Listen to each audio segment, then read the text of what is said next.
বর্তমানে রিসার্চ করার জন্য সবচেয়ে ভালো একটা টুল বলতে পারেন। এটা হলো গুগলের নোটবুকলম। কন্টেন্ট রাইটিং, রিসার্চ অথবা নোট নেওয়ার ক্ষেত্রে বর্তমানে এটা সবচেয়ে বেস্ট। তো চলুন দেখি এটির সম্পূর্ণ টিউটোরিয়াল।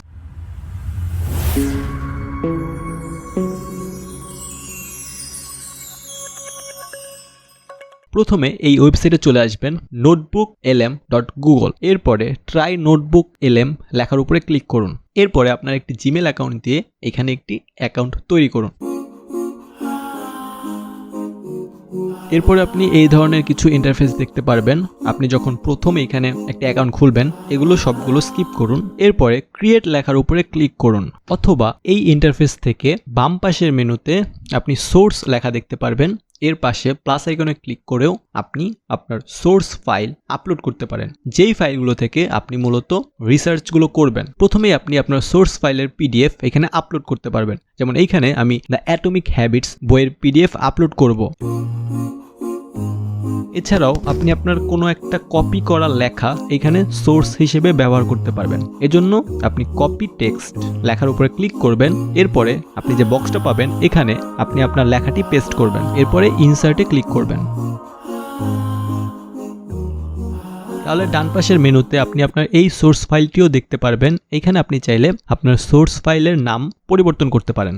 আপনি চাইলে এখানে ইউটিউব ভিডিওকেও সোর্স হিসেবে ব্যবহার করতে পারেন। সাধারণত অনেক বড় বড় যে পডকাস্টগুলো হয়, যেগুলো শুনতে আমাদের অনেক বোরিং লাগে, ওইটাকেও আপনি চাইলে সোর্স হিসেবে ব্যবহার করতে পারেন এবং ওইখান থেকে যে কোনো তথ্য আপনার পছন্দ মতো বের করে নিয়ে আসতে পারেন। এজন্য আপনি লিঙ্ক থেকে ইউটিউবে ক্লিক করবেন এবং আপনার ইউটিউব ভিডিওর ইউআরএল এখানে পেস্ট করবেন। আপনি চাইলে একটা ওয়েবসাইটকেও সোর্স হিসেবে ব্যবহার করতে পারেন। এজন্য আপনি লিঙ্ক থেকে ওয়েবসাইটে ক্লিক করবেন। এরপরে বক্সে আপনি আপনার সোর্স ওয়েবসাইটের লিঙ্ক পেস্ট করবেন। আপনার যদি কোনো ডক ফাইল থাকে তাহলে আপনি আপনার ড্রাইভ থেকে সরাসরি ওই ডক ফাইল এইখানে সোর্স হিসেবে ব্যবহার করতে পারবেন। আপনি এখানে 50টি সোর্স ফাইল আপলোড করতে পারবেন। এইটা আপনাকে গুগলের এআই মডেল জেমিনি ব্যবহার করে আপনার সোর্স থেকে যে কোনো তথ্য বের করে দিবে আপনাকে, যেটা আপনার রিসার্চ করার কাজে অনেকটাই সাহায্য করবে। চ্যাটজিপিটি এবং এটার মধ্যে পার্থক্য হলো চ্যাটজিপিটি ইন্টারনেট থেকে তথ্য খুঁজে আপনাকে ওই তথ্যটা এনে দেয়, আর এইটার পার্থক্য হলো এটা ইন্টারনেট থেকে আপনাকে তথ্য খুঁজে দেয় না, শুধুমাত্র আপনার আপলোড করা সোর্স ফাইল থেকে আপনাকে আপনার তথ্যগুলো খুঁজে এনে দেয়। প্রত্যেকটা সোর্সের পাশে আপনি একটা বক্স দেখতে পারবেন। আপনি চাইলে সবগুলো সোর্স একসাথে সিলেক্ট করতে পারেন, অথবা আপনি কোনো নির্দিষ্ট সোর্সও সিলেক্ট করতে পারেন যেখান থেকে আপনি কোনো তথ্য খুঁজতে চাচ্ছেন। আমি এখানে একটা সোর্স সিলেক্ট করব, ইউটিউব ভিডিওটি, এবং নিচের চ্যাট বক্সে লিখব গিভ মি দ্য কি পয়েন্টস, যে এই ভিডিওর কি পয়েন্টসগুলো কি।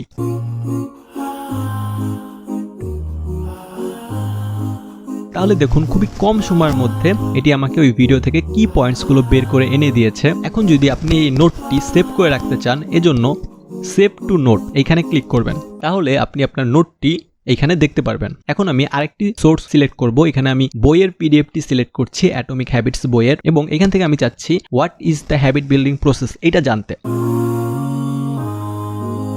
এরপর আমি অ্যারোতে ক্লিক করব। তাহলে এই বই থেকে আমার প্রশ্নের অ্যান্সার এটি খুঁজে এনে দিবে। তো আমি যদি এইটা নোট রাখতে চাই, আমি আবারও সেভ টু নোট লেখাতে ক্লিক করব। আপনি নিচের বক্সের উপরে কিছু রেকমেন্ডেশনও দেখতে পারবেন, কিছু কোশ্চেন অটোমেটিকলি এখানে আসবে, অটো আপনাকে সাজেস্ট করবে এই জিনিসগুলো আপনি জানতে চাচ্ছেন কিনা। সেক্ষেত্রে আপনি ওই লেখাগুলোর উপর ক্লিক করতে পারেন। যেমন এইখানে আমাকে একটা সাজেশন দেখাচ্ছে হোয়াট ইজ হ্যাবিট লুপ। আমি যদি এখানে ক্লিক করি তাহলে আমার সোর্স থেকে এটি এই তথ্যটি আমাকে এনে দিবে। এরপরে আমি এটা নোট করে নিব। আপনি চাইলে যে নোটগুলো ক্রিয়েট করেছেন এইগুলোকেও আবার সোর্স হিসেবে ব্যবহার করতে পারেন। যে কোনো নোটের উপরে মাউস কার্সর নিলে আপনি একটি চেকবক্স দেখতে পারবেন। এটাতে যদি আপনি ক্লিক করেন তাহলে এই নোটগুলোকে সোর্স হিসেবে ব্যবহার করা হবে এবং আপনি যেটা জানতে চাচ্ছেন এই নোটগুলো থেকে আপনাকে ওই তথ্যগুলো এনে দেওয়া হবে।